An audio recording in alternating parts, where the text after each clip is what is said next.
अ, hello viewers. हाय। फिर से मैं स्वागत करता हूं अग्नि लॉ एकेडमी में आपका। मैं रघुवीर सिंह एडवोकेट कर्नाटक से।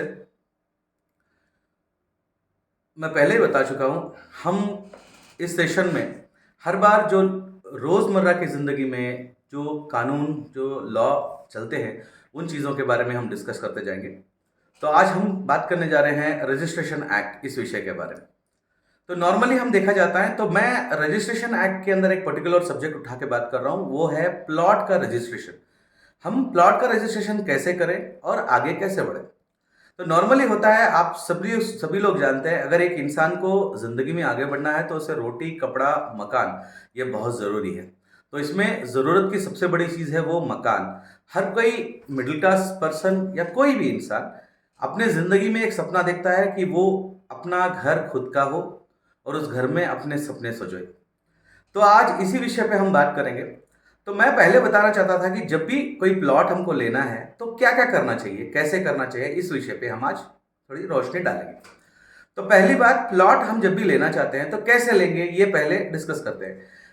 कोई नॉर्मली क्या होता है, जब भी हम प्लॉट खरीदने जाते हैं तो एक बंदा होता है जो हमको प्लॉट दिलवाता है अपने कमीशन पे। तो पहले क्या होता है कि प्लॉट जब भी हम खरीदना चाहते हैं तो एक तो लेंगे कोई लेआउट से, रजिस्टर्ड लेआउट, जिसने अपना लेआउट बनाया है, प्लॉटिंग की है और उसने प्लॉट का नंबर डाला है, उससे लेंगे।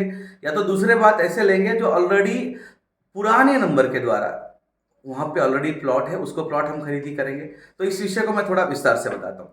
तो पहले हम देखिए प्लॉट हम कैसे खरीदते हैं, इस विषय पे हम देखेंगे। तो पहला चीज है, हम किसी रजिस्टर्ड पर्सन के पास जाके प्लॉट खरीदते हैं। कैसे? कि उसने अपने पास जो लैंड था, उस लैंड को उसने लेआउट बनाया। तो उसके लिए उसने पहले क्या किया, उसने एग्रीकल्चर लैंड, जो एग्रीकल्चर लैंड जो कहते हैं, जो व्यवसाय के लिए इस्तेमाल होता है, उस भूमि को, उस लैंड को उसने नॉन एग्रीकल्चर लैंड यानी एनए किया हुआ है, ये ऐसे बताया है। मतलब एग्रीकल्चर लैंड को नॉन एग्रीकल्चर लैंड में कन्वर्ट करके वहां पे प्लॉटिंग करता है। तो सवाल उठता है, प्लॉटिंग कैसे करेगा और किस किस द्वारा करेगा। तो पहला तो यह होता है कि जैसे ही उसने एनए का परमिशन डीसी से पा लिया, उस एनए के परमिशन पे वो पहले क्या करता है कि अगर उस प्लॉट का जो जुरिडिक्शन है वो अगर आता है अर्बन डेवलपमेंट अथॉरिटी से, तो वहां से उसने प्लॉटिंग का अप्रूवल लेगा। मतलब प्लॉट कितना रहेगा, साइज क्या है, रोड कैसे आएगा, इस सभी चीजों का मैप बना के अर्बन अर्बन डेवलपमेंट अथॉरिटी से लेगा। उसके बाद क्या करेगा, अगर दूसरा उसका जुरिडिक्शन आता है टाउन प्लान से।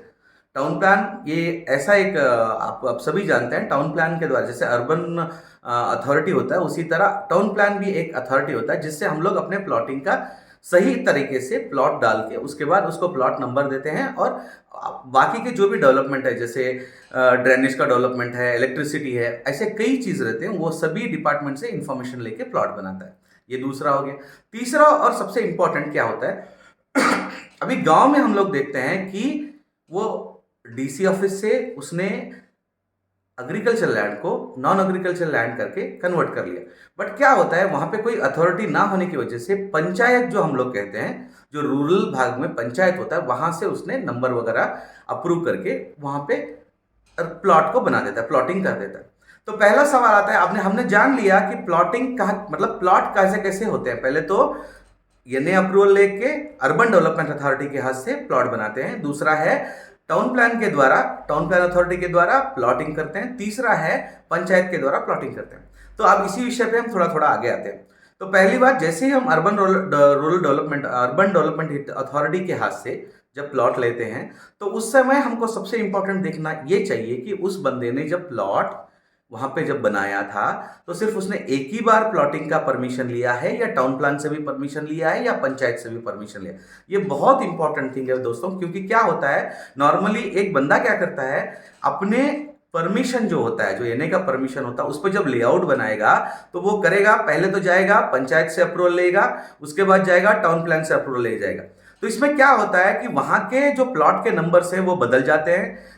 पंचायत का अलग होगा, अथॉरिटी का अलग होगा, टाउन प्लान का अलग होगा। तो ये चीज हमको देखना बहुत जरूरी है। ये तो इंपॉर्टेंट बात हुई। तो इसके बाद अब हम दूसरी चीज को गौर करते हैं, क्या है, अगर हमको प्लॉट खरीदना है, अब सोचिए हमने यहाँ तक आ गया कि ये नए प्लॉट हमको खरीदना है, इसके बाद हम आगे बढ़ेंगे। तो प्लॉट खरीदने के बाद, अब प्लॉट अगर हम खरीदना चाहते हैं तो हमको देखना चाहिए क्या क्या डॉक्यूमेंट्स हमको चाहिए। तो पहला है, वो जो डॉक्यूमेंट बनाया है वो रजिस्टर्ड डॉक्यूमेंट होना चाहिए। कैसे रजिस्टर्ड? वो रजिस्टर ऑफिस जो तालुका ऑफिस में होता है या डिस्ट्रिक्ट में होता है, उस रजिस्टर ऑफिस से जाके जिस ओनर से उसने खरीदा है या जिस लेआउट ओनर से उसने खरीदा है, उसके हाथ से रजिस्टर्ड डॉक्यूमेंट बनाना चाहिए। तो ये तो हो गया पहला चीज। इसके अलावा अगर आप सोचो, आप पहले बंदे नहीं हो जिसने पहले ओनर से डॉक्यूमेंट प्रॉपर्टी खरीदा है, वो दूसरे या तीसरे आदमी है। जैसे हम बोलते हैं ना, one person to another person, another person to another person. अगर सोचो, आप अगर किसी थर्ड पर्सन से, मतलब पहला एक बंदा था, दूसरा बंदा और तीसरे बंदे से अगर आप खरीद रहे हो, तो उसको लिए चाहिए लिंक डॉक्यूमेंट।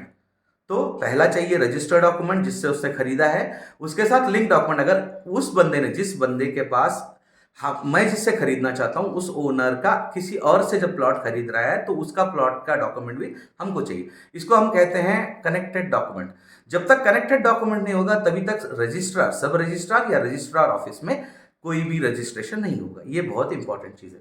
इसके अलावा आप बहुत सी चीज़ हम देखते हैं, क्या होता है दोस्तों, एक ही नंबर के प्लॉट को कई लोगों को बेचा जाता है। जैसे 7 नंबर, 8 नंबर, 9 नंबर का प्लॉट जो होता है, वो एक ही नंबर को कई लोगों के नाम से रजिस्टर किया जाता है। तो इसको जानने के लिए हमको क्या करना चाहिए?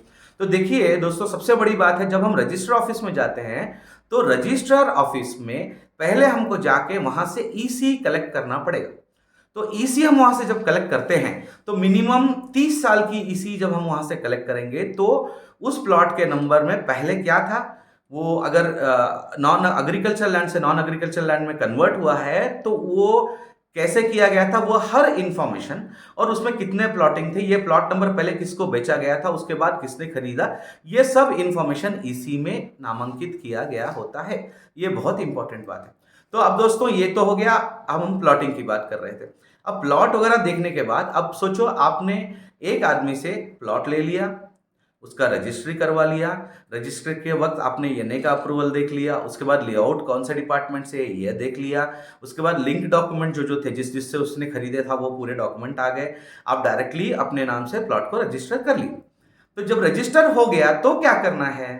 तो नॉर्मली क्या होता है दोस्तों, आजकल भारतीय दंड संहिता, भारतीय संविधान के अनुसार, और आज जो कानून बहुत सी तरह से इतना स्ट्रिक्ट किया गया है कि आपको रजिस्ट्रेशन करना ही करना है।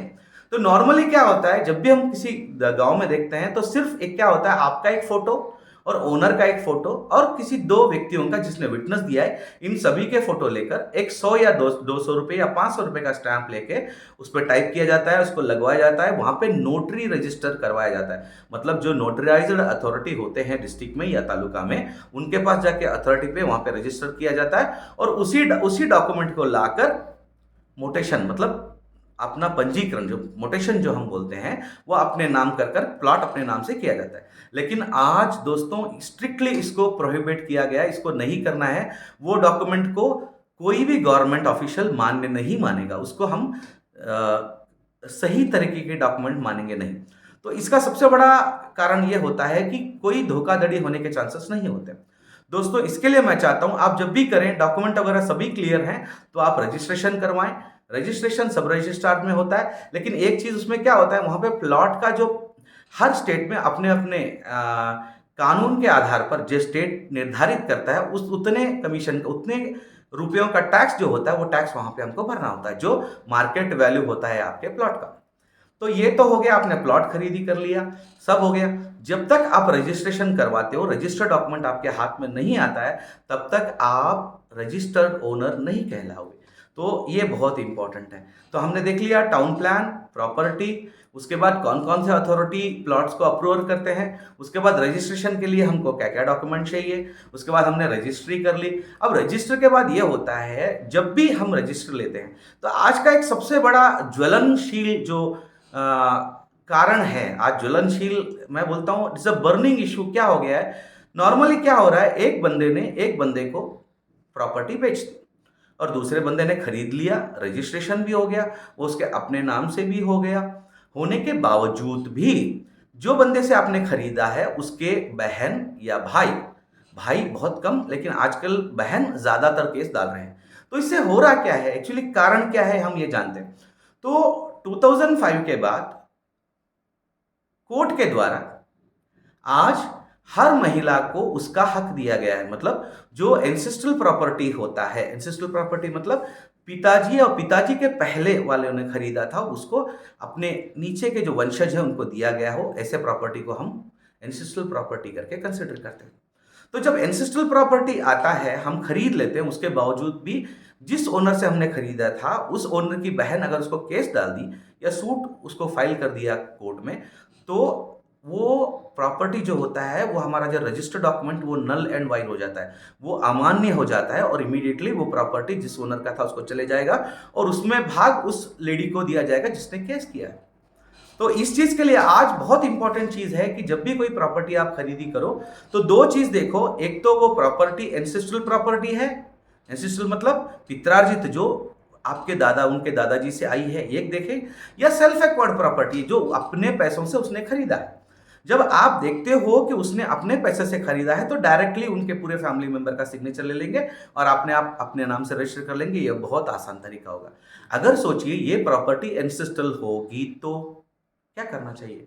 तो उस समय आपका सबसे बड़ा काम यह होता है कि प्रॉपर्टी का किन किन लोगों को हक आता है, उनके पिताजी से जितने भी लोग उनके फैमिली है सभी लोगों का सिग्नेचर लेके आपको प्रॉपर्टी खरीदना पड़ेगा। ये बहुत इंपॉर्टेंट है। अब इसके अलावा हम लोग अब तक बात कर रहे थे प्लॉट डाला है, प्लॉट लिया गया है, प्लॉट बेचा गया, ये सिंपल थिंग है। लेकिन इसके अलावा भी कुछ और प्लॉट होते हैं जो सिटी में होते हैं, जो सिटी के मेन सिटी में होते हैं। उस समय जब प्लॉट नंबर डाला गया था उस टाइम ना कॉरपोरेशन था, ना सिटी सर्वे था, ना ये था, ना क्या बोलते हैं टाउन प्लान था, ना अर्बन डेवलपमेंट अथॉरिटी थी, ये कुछ नहीं था। लेकिन वो टाइम पे क्या था, सिटी सर्वे करके एक सिटी सर्वे किया जाता था, उस सर्वे के आधार पर सबको एक नंबर दिया जाता था। तो वो नंबर के द्वारा भी अगर प्रॉपर्टी आपको आ रही है, कोई बताता है कि देखिए सर मेरे पास कोई टाउन प्लान का नंबर नहीं है, ये नंबर नहीं है, बट सिटी सर्वे के द्वारा हमारा नंबर है, सिटी सर्वे नंबर करके दिया गया, इसी नंबर के आधार पर हमारा रजिस्ट्रेशन होता है, पंजीकरण होता है करके कोई बताता है, तो इस चीज को भी ध्यान में देते हुए हमको वो नंबर लेके सब रजिस्ट्रार ऑफिस में जाके उसका पूरा इंफॉर्मेशन मतलब 30 साल का ईसी निकालेंगे तो पता लगेगा कौन ओनर था, किससे लिया गया और कैसे किया गया। तो इन सभी चीजों को ध्यान में रखते हुए कोई भी प्लॉट खरीदी करें और आप अपने घर का सपना पूरा करें। और सबसे इंपॉर्टेंट बात यह है कि आप गवर्नमेंट से टैक्स भरकर अपने नाम से मोटेशन करें, ये बहुत इंपॉर्टेंट है, क्योंकि जब तक आप प्रॉपर तरीके से रजिस्टर ना करेंगे तब तक आपकी प्रॉपर्टी आपके नाम से रजिस्टर नहीं होगी। तो मैं इसी सभी विषयों को आपके सामने आज लाया हूँ। अच्छा लगता है, अगर अच्छा लगा हो तो प्लीज़ सब्सक्राइब करें, और ऐसे ही हर और अन्य विषयों पे हम ऐसे ही रोशनी डालते रहेंगे। सभी व्यूवर्स को रघुवीर सिंह एडवोकेट का धन्यवाद।